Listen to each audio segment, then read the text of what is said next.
You mentioned Guy V. Lewis earlier, and I have to ask you about him. You talked about, just kind of meeting him, but what's your best memory of being around him and over the years, and what did you maybe learn about Guy V. Lewis as a person and as a coach? Where the Hall of Fame folks got it wrong, and you can talk all you want about him not winning championships with great talent, it's pretty obvious that the two teams that got beat by UCLA were not as good as the UCLA teams, despite the outcome of the game in Houston. They weren't. The three Phi Alma Jama teams, at least one of those teams, certainly the one that lost to North Carolina State, was the best team in the country. He didn't win.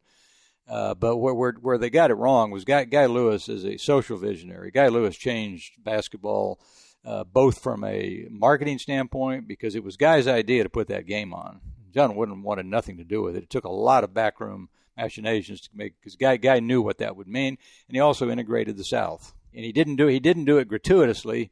He did it because he knew it was right. And Guy V, as a X's and O's guy, does he get underrated in that way? Yeah, because he always gets blamed for his lack of strategy. He had all this great talent, but I mean, this is not breaking news. But however much you want to second guess his slow down strategy against NC State, if they make half of those free throws they missed, it's still it's irrelevant.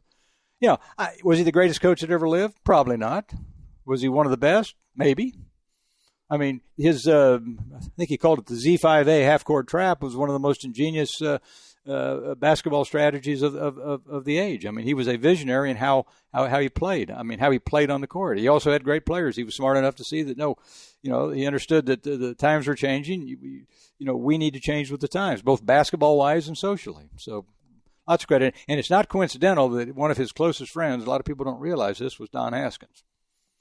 In fact, Don had, because of that friendship, that's why David Latine, Big Daddy D, who was the center who spiritually broke the Kentucky Wildcats that night in Maryland, Guy wanted him to go to junior college.